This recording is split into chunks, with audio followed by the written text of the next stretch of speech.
How's it going, guys? Just making sure.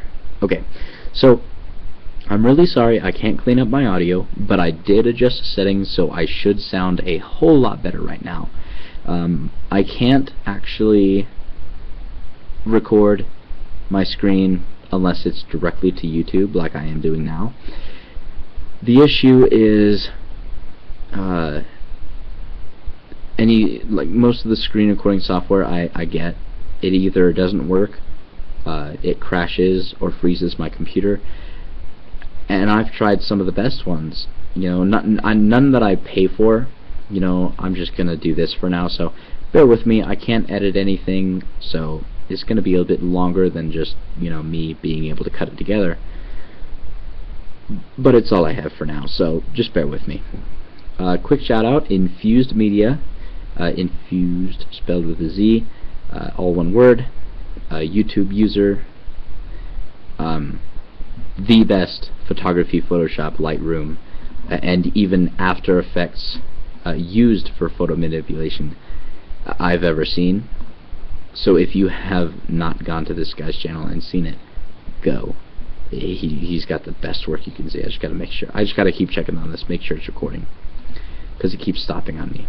But yes, go to his channel, check it out. Incredible work. I've been subscribed to him for a while now. It's just incredible. Just go see his work. Alright, so this video is actually a quick overview of... Yeah, I just did that. I've been trying to avoid that making that noise. Okay, this is going to be a quick overview of the brush selection tool, or the quick selection tool as it's technically called. I'm just going to use it to make this hot chocolate darker, because I had some marshmallows, they melted, and it kind of made this white film on top. It doesn't look like hot chocolate, so we're going to make it look like hot chocolate, or, you know, some kind of chocolate drink that you'll probably regret having drank after a few minutes of drinking it. Like that kind of chocolate is just, you really want to drink it. It's so good. I love chocolate. But then you drink it and it's like, oh, stomach ache, but you're like, totally worth it. Anyway, let's go ahead and get started. I'm going to begin by duplicating this image. So we have two layers. I'm going to call the top layer chocolate, and I'm going to call the bottom layer plate. There we go. So select your chocolate layer and get the quick selection tool, which is going to be here by the magic wand tool. And up here there are three brushes you should be aware of. One is plain, one is a plus sign, and one is a minus sign. The plain one just begins a new selection, so there you can select something. The plus sign adds to that selection. If you let go of your mouse button, you can continue selecting. And the minus takes away if you accidentally select something, or if it goes a little overboard and thinks you want to select that when really you didn't. If you already have a selection and you select the blank one, either you can click here and it'll get rid of the selection, or you can click and just start an entirely new selection. So I've selected that, got the blank one here, and just start a new selection over here. It gets rid of the previous selection. So we're going to go ahead and just select the chocolate here. Got a little overboard and selected our whole cup. So let's use the minus. Clean that up. Really easy. There you go. See, it's let me just check. Okay, good. Whew. So it's live, it's thinking, it's smart, it helps us, it just basically wipes out a ton of the work. It's better than using the pen tool. It's faster than using the pen tool and more accurate than using the lasso tool. And just plain better than using the marquee tool, because, let's face it, nobody uses that. So once we have our hot chocolate selected, go to your chocolate layer, select it, and click Add Layer Mask. Then click the image. I'm sorry, I skipped ahead. With your selection, Command or Control Z to undo the layer mask. With your selection made, go up to Select, refine edge. See, I got excited there. And I'm going to go ahead and feather it a little bit. You know, you can just adjust a ton of really useful things. So if you want to feather the edges a little bit, maybe shift the edge inward. If you know, get that haloing effect, feather a little more. I'm just going to shift the edge in and feather it up a nice good bit so that it's not just bam, chocolate. Now that we've made our adjustments, click OK. Wonderful. Now click Add Layer Mask. Now when you add the layer mask, it applies those adjustments that we made in the Refine Edge area.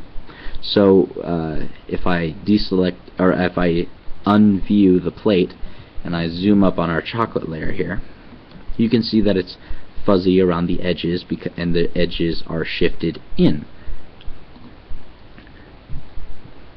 So it's all applied in the layer mask, and there you go.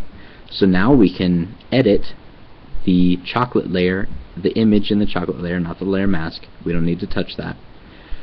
Let's go ahead and go to Image, Adjustments, Curves, and remember with your the image of your chocolate layer selected. Let's go ahead and drop the middle here. There we go. Ooh, look at that. See, that's the kind of chocolate that makes you're like, I want to drink this, and then you drink it and you're like, regret. So there you go. You've just taken about, let's see, how long did we go? Ha! Still recording. I win. Took about 4 or 5 minutes to actually complete an effect that if you were to manually brush or manually like hand brush or use the pen tool or even the lasso tool, just completely cut our time in half. So there you go. You have successfully used the quick selection tool. Also, layer mask es muy bueno. I'm pretty sure I just said it's much gooder. I didn't last too long in Spanish.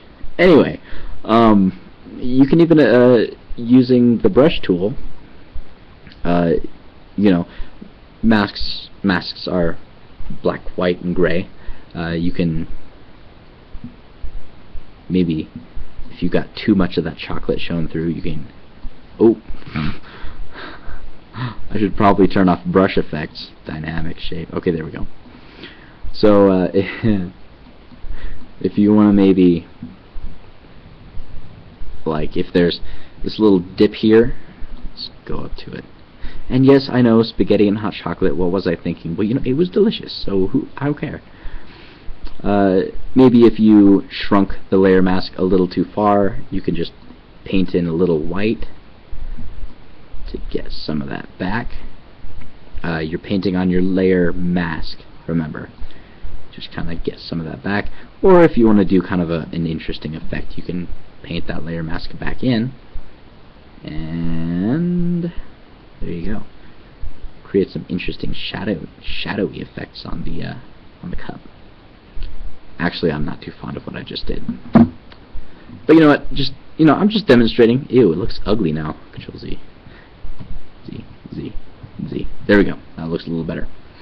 So there you go. You've yeah, we're done here. Worst tutorial ending ever.